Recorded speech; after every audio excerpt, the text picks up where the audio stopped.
Precarious future. The concept of the subject and of subjectivity has been crucial in the philosophy of the last 50 years, from the Hegelian Renaissance of the 1960s, tied to the surfacing of dissent in the socialist countries and with anti-consumerist movements in the West, to the neo-Marxist thought of the Italian workerist school, to the post-structuralist thought of Deleuze and Guattari, and the genealogical work of Michel Foucault. In the word subject, two different concepts are contained. One is action, the other is consciousness.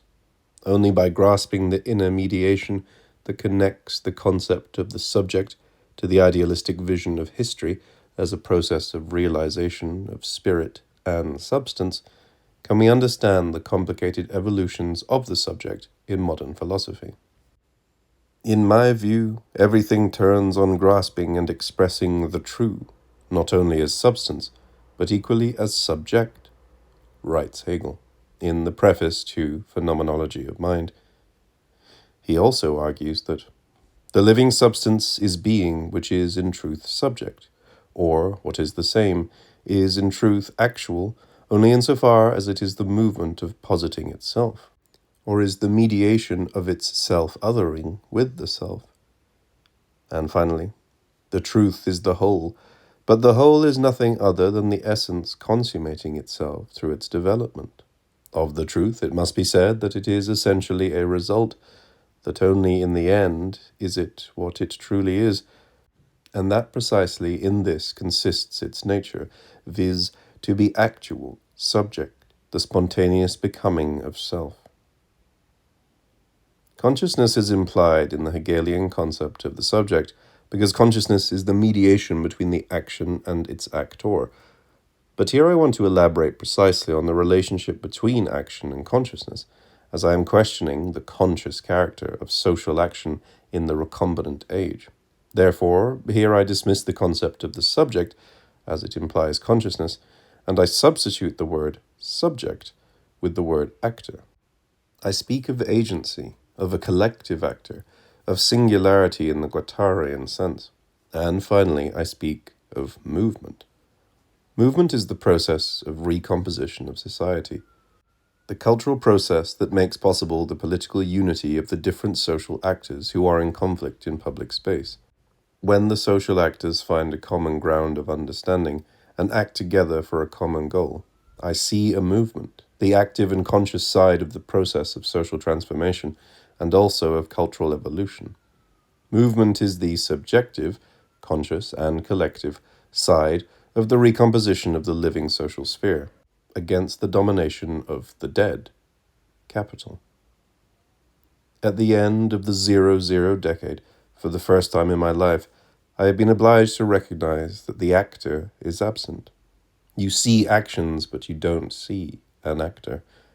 Actions without an actor are played in the ground of social visibility, but they do not create any common ground in the space of consciousness and affectivity. Actions are performed on the theatre of social production, but the agent of recombination is not there, in the theatre, but backstage, and the consciousness of the process does not belong to the process itself. Human beings perform productive actions, but they are not conscious actors of what they are doing, and seem unable to join their feelings and thought in a common space of consciousness. Capitalism has destroyed the conditions of recomposition, and society has become unrecomposable. The non-composability of society means that the process of subjectivation cannot take place. This is why the future has lost its zest, and people have lost all trust in it, because the future no more appears as the object of a choice and of collective conscious action, but is a kind of unavoidable catastrophe that we cannot oppose in any way. The future is the subject of this book. I have tried to rethink what the imagination of the future was during the century marked by the struggles of labor against capitalist exploitation and by the creation of wide areas of autonomy of society from the capitalist rule. But for the remainder of the book, I'm trying to investigate the present collapse of the imagination of the future from the point of view of the apparently impossible recomposition of social subjectivity. Of course, I do not want to stop here. I don't want to look like the doomsayer who only sees gloom. But I think that we have to be able to see things as they are if we want to find a way beyond the present depressive reality. My point of view has been shaped by 2 centuries of progressive, enlightened history. It is the point of view of an epoch and of a generation that has been always convinced of being the bearer of the fulfillment of the modern promise. But this means that I have a problem of imagination as far as the past and the future are concerned. The way I imagine and narrate time is connected to the way history has developed during the last 2 centuries. But the digital mutation, coupled with neoliberal ideology, has completely reframed the perception of time and the relationship between human beings and their social environment. We can no longer think the flow of collective time in a frame of progressive becoming. Of course, I see very well that the progressive process has come to a halt in the age of capitalist counter-offensive and media colonization, but I can't stop perceiving this as a temporary halt. I can't stop thinking that my energies, political and cultural energies, have to be dedicated entirely to going beyond and bringing back the old progressive rhythm of history, restoring the order of civilization that I have considered eternal in the years of my cultural formation. This attitude is blinding and misleading me, and it is preventing me from understanding what is really going on in the deep structure of the social imagination. The progressive perception of historical time is a prejudice, and this prejudice is putting me on the wrong path, giving me the false impression that something can be done in order to go back to the past history of civilization. Nothing can be done, on the contrary, because the periodization that I have in mind has to be reframed. The progressive ideology was based on the idealistic premise that the history of mankind is essentially the history of the progressive realization of reason. Now we are facing a reality that has nothing to do with the rationalization of reason, and also has nothing to do with an evolutionary progressive vision. Evolution is not progressive. The progressive vision is based on the idea that evolution is human-oriented. Evolution is not human-oriented.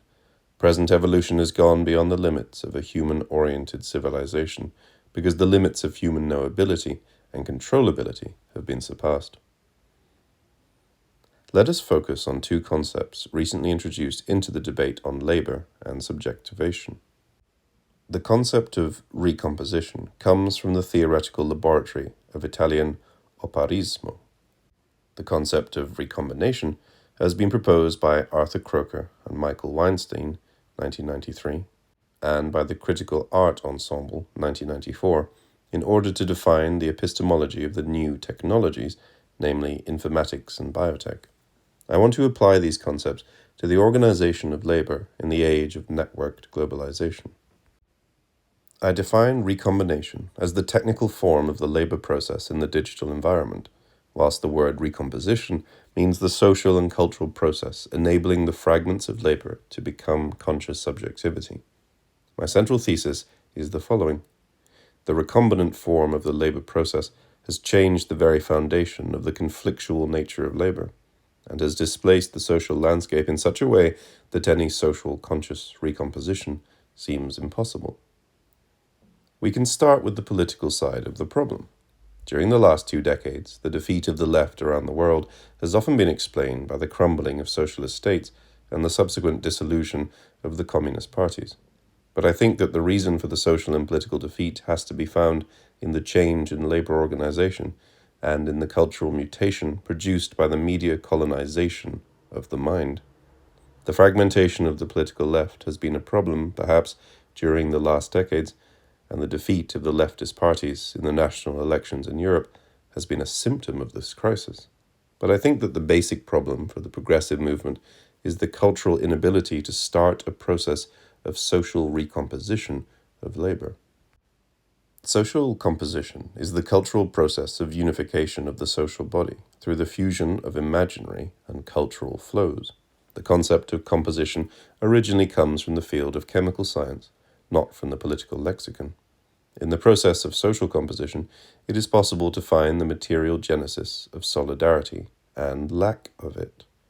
The concept of composition has been elaborated in the neo-Marxist Italian theoretical landscape of the 1960s and 1970s, Tronti, Bologna, Negri, in opposition to the dogmatic vision of the prevailing Hegelian historicism of the Italian Communist Party.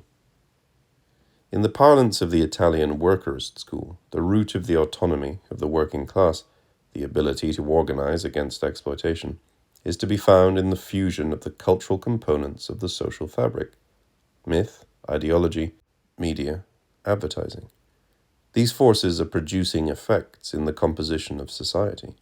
They can produce effects of recomposition when the different segments of social labor find a common ground of sensibility and of understanding, and stand united against the exploiters. They can produce effects of decomposition when the technological and ideological capitalist action destroys the feeling of friendship, the institutions of labor organization, and the sympathy of society for itself. During the decades of the 1960s and 70s, world society underwent a process of internal recomposition, and this made possible the autonomy of the workers' movement from the domination of capital.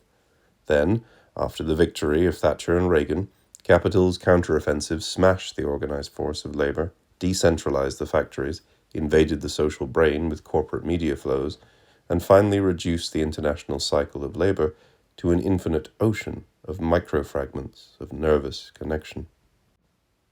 The notion of composition is very close to the Guattarian concept of subjectivation.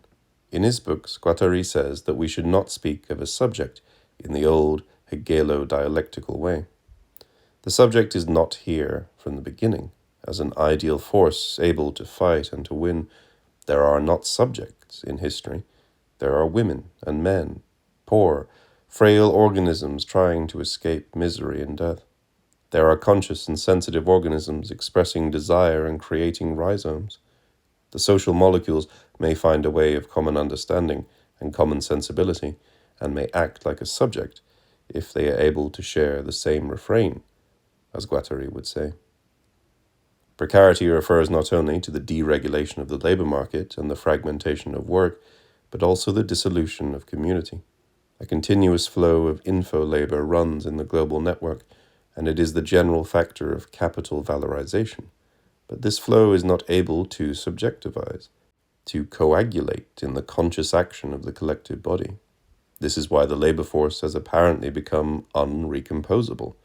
Solidarity between the workers of the world was the main basis of democracy during the past century, and the only guarantee of workers' human rights. It no longer exists, having been destroyed by the new division and fragmentation of recombinant labor. Migrants, precarious workers, cognitive workers, they share the same condition of weakness in different degrees, but they are unable to find a common ground of solidarity and struggle. This apparent unrecomposability of labor is the effect of the digitalization of the process of production and of the subsequent fractalization and precarization of labor. In the global digital network, labor is transformed in small parcels of nervous energy picked up by the recombining machine. In this sense, I would say that it is fractalized and recombined by the techno-financial network. The workers are deprived of every individual consistency. Strictly speaking, the workers no longer exist. Their time exists. Their time is there, permanently available to connect, to produce in exchange for a temporary salary. Marx's prophecy about the atom of time is fulfilled. In the process of network production, we no longer find working persons, but abstract, depersonalized fractal atoms of time available in the net sphere.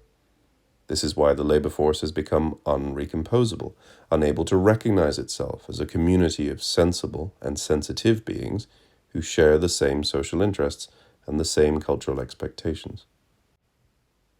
Is the recomposition process, that we may label a process of collective subjectivation, still possible in this new condition?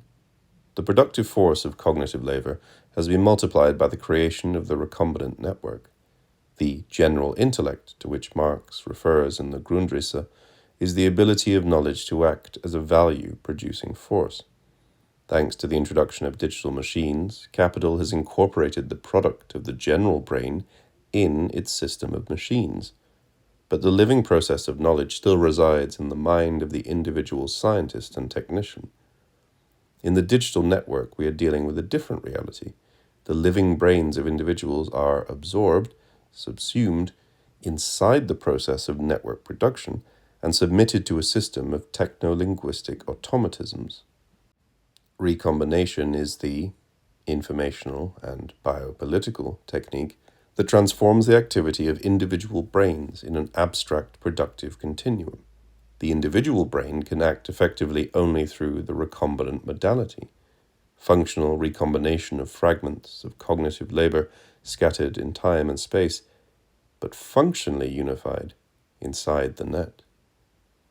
Interoperability is the general goal of the network, and in order to connect, the recombinant fragments of living labor time have to become compatible.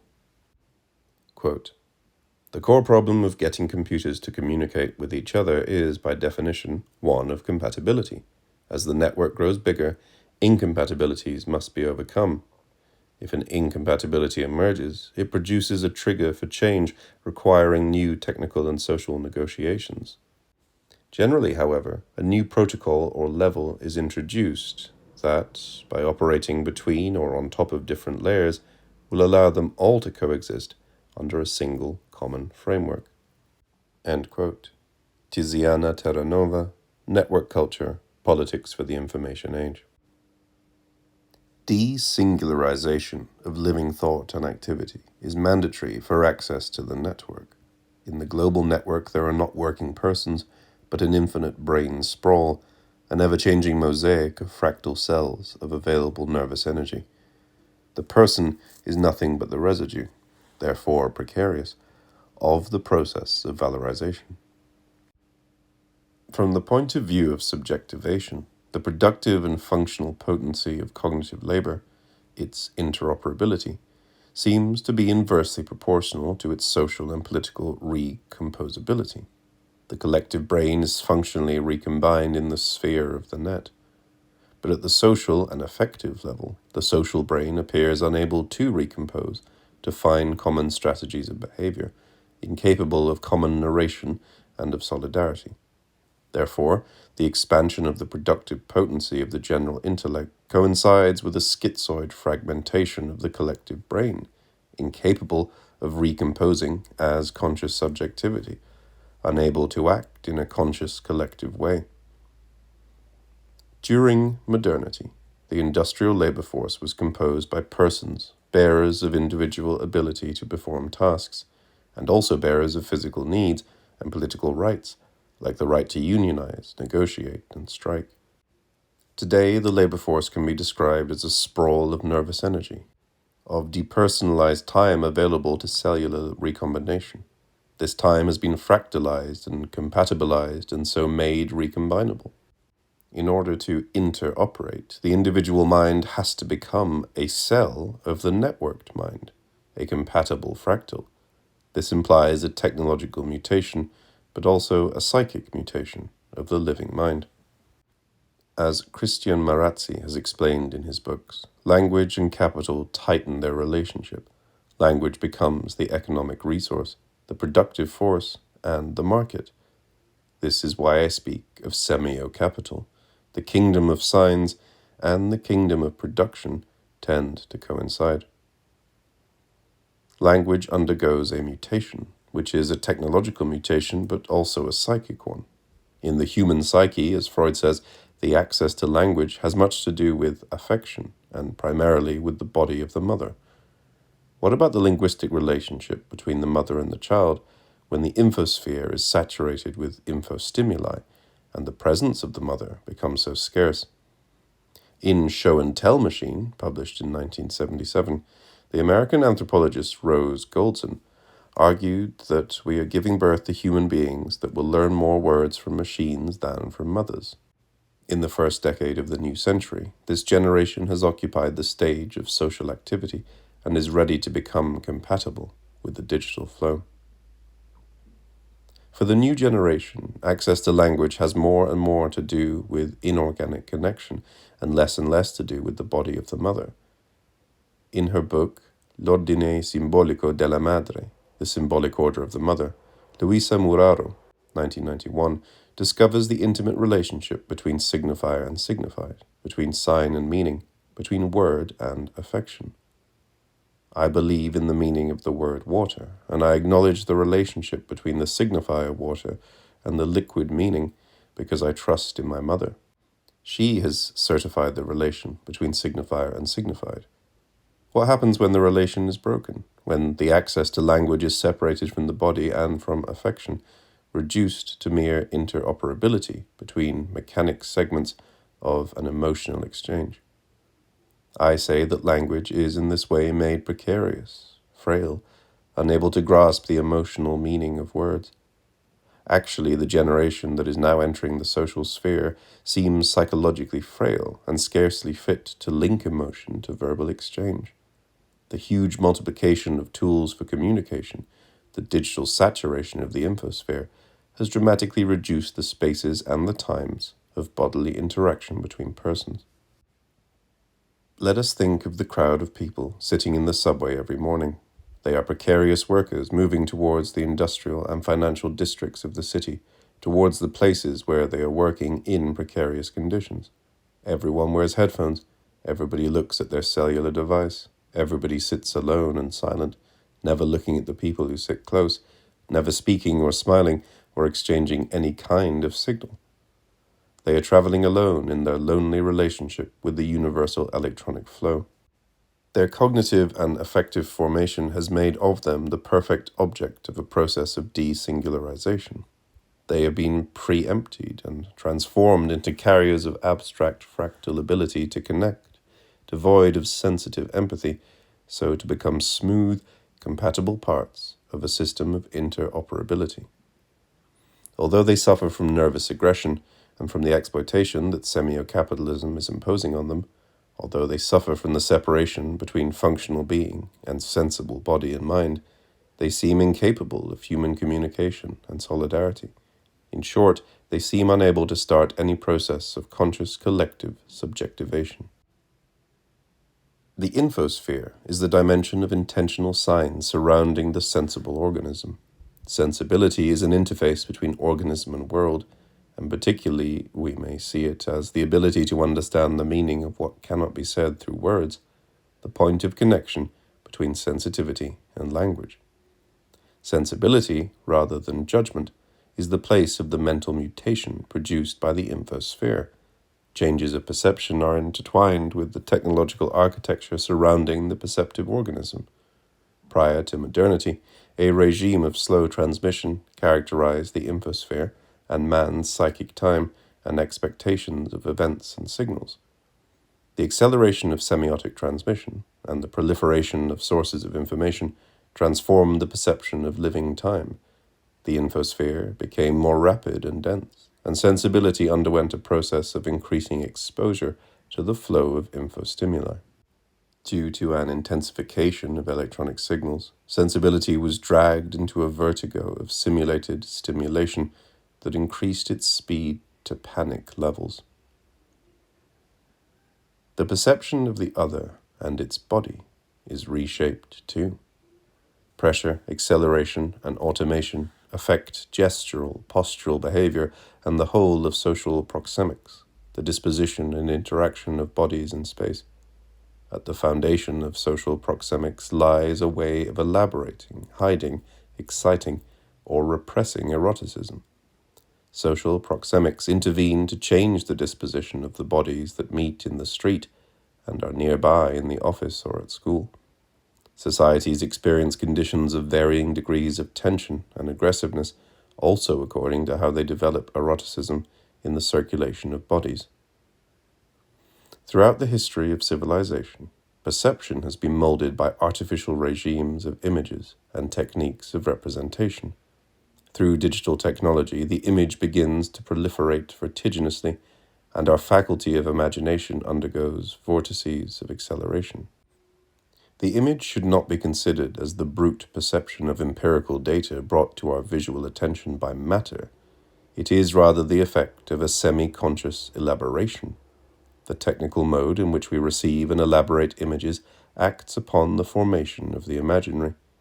The imaginary in turn shapes the imagination, the activity whereby we produce images and imagine worlds, and thus make them possible in real life. The repertoire of images at our disposal limits, exalts, amplifies, or circumscribes the forms of life and events that, through our imagination, we can project onto the world, put into being, build and inhabit. Techno-communicative and psychocognitive mutations are as interdependent as the organism and its ecosystem. The conscious organism is also sensuous. It is a bundle of sensitive receptors. The world we inhabit increasingly resembles the outcome of a projective zapping, where we combine sequences of different linguistic derivations. The social unconscious does not easily adapt to this transformation of the infosphere, because the social investment of desire is structured around the nucleus of identity, and this nucleus is fleeing and dissolving in all directions. Suddenly awoken by the eruption of semiotic proliferation, and deprived of the filters that the critical and disciplinary mind of modernity once possessed, the conscious organism reacts with panic. The communicative power of digital technology produces an excess of information with respect to the time of attention socially available. How is sensibility redefined, and how does it adapt to overstimulation? I think that the effect of semio-capitalist acceleration and overexploitation of nervous energies is exhaustion, nervous breakdown, psychopathology, panic, depression, suicidal epidemic. A titanic battle is about to begin, a Darwinian struggle between competing psychopathies, says Ballard in Supercan, the book about the psychic catastrophe of the virtual class, published in the year 2000.